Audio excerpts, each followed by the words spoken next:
स्वागत है आप सभी का अनव क्लासेज में। अपन चैप्टर नंबर 1 का एग्जांपल नंबर 6 करने जा रहे हैं।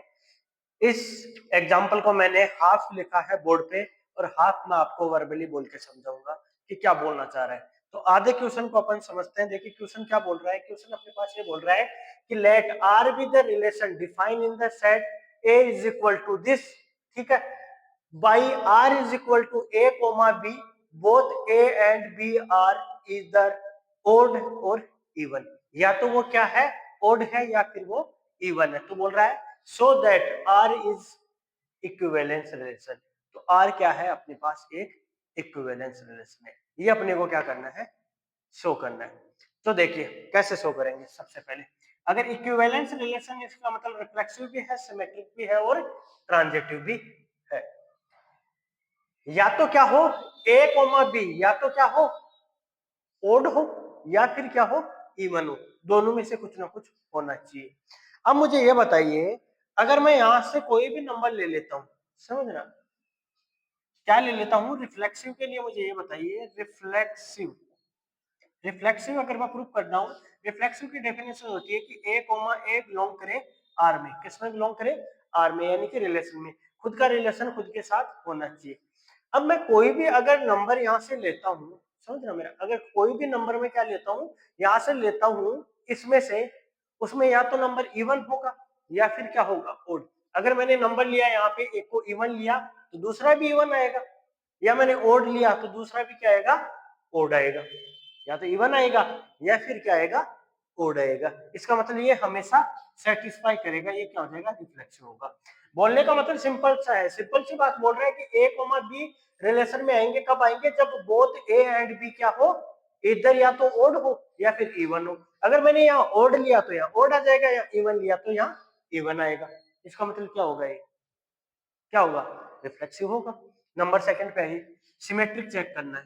क्या करना है अपने को, सिमेट्रिक। सिमेट्रिक चेक करने के लिए अपने को क्या करना होगा, देखिए यहां से सिमेट्रिक के लिए कि if A comma B belong करे आर में, इफ ए कोमा बी क्या करे, बिलोंग करे आर में। इसका मतलब क्या हुआ, आर में बिलोंग करने का मतलब कि अगर मैंने इसको इवन लिया तो मैंने को इसको भी इवन लेना होगा। यानी ए को अगर इवन लिया तो बी को भी इवन लेगा। अगर मैंने ए को ओड ले लिया तो मेरे को बी को भी ओड लेना पड़ेगा, ठीक है। अब अगर मैंने दोनों में से किसी एक को लिया तो मुझे क्या ये बताओ कि बी कोमा ए भी बिलोंग करेगा आर में। डेफिनेटली करेगा। क्यों, देखो अगर मैंने ए को क्या ले लिया, इवन लिया, तो बी भी इवन आएगा।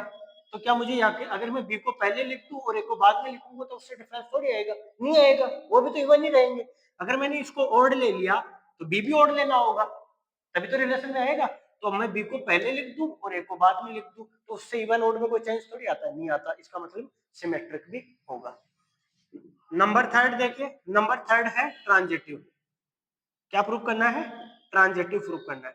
ट्रांजिटिव के लिए अपने पास ये होता है कि if A comma B belong करे आर में and B comma C belong करे आर में, इंप्लाई दैट क्या होना चाहिए, ए कोमा सी बिलोंग करना चाहिए आर में। ये डेफिनेशन होती है ट्रांजिटिव के लिए।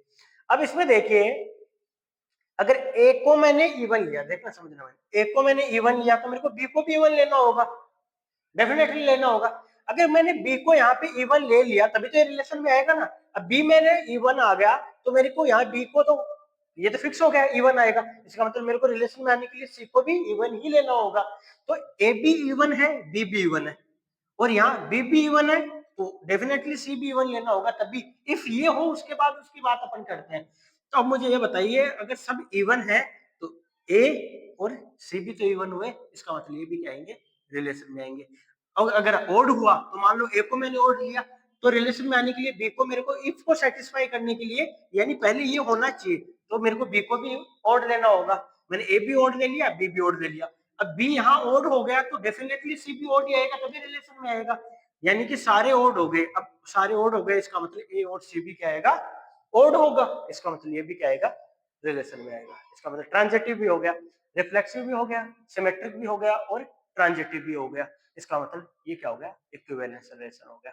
इसके बाद देखिए क्वेश्चन क्या बोल रहा है। क्वेश्चन आगे बोल रहा है कि so that all the elements of the subset 1 3 5 7 are related to each other and all the elements of the subset 2 4 6 are related to each other, यानी ये बोल रहा है कि सारे सब एलिमेंट्स जो सबसेट 1 3 5 7 के हैं वो खुद से रिलेटेड है, और दूसरी तरफ बोल रहा है कि एक सबसेट और है 2 4 6 वाला, ये खुद से रिलेटेड है, बट एक दूसरे से रिलेटेड नहीं है ये सबसेट। ऐसा क्यों?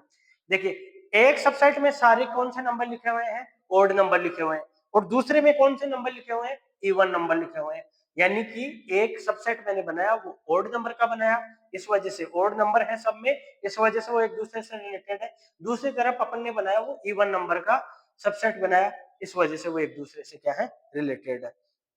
तो बोल रहा है तो each other but no elements of the subset 1 3 5 7 is related to any element of the subset 2 4 6, यानी क्या बोल रहा है कि 1 3 5 7 के जो एलिमेंट्स हैं उनमें से कोई भी एलिमेंट दूसरा जो सबसेट अपन ने बनाया 2 4 6 वाला उसके किसी भी एलिमेंट से रिलेटेड नहीं है। क्यों नहीं है? क्योंकि एक तरफ आपने ओड लिए है, दूसरी तरफ आपने सबसेट में इवन नंबर लिए हैं, तो ओड नंबर कभी भी इवन नंबर से रिलेटेड नहीं होते, इसकी वजह से वो एक दूसरे से रिलेटेड नहीं है।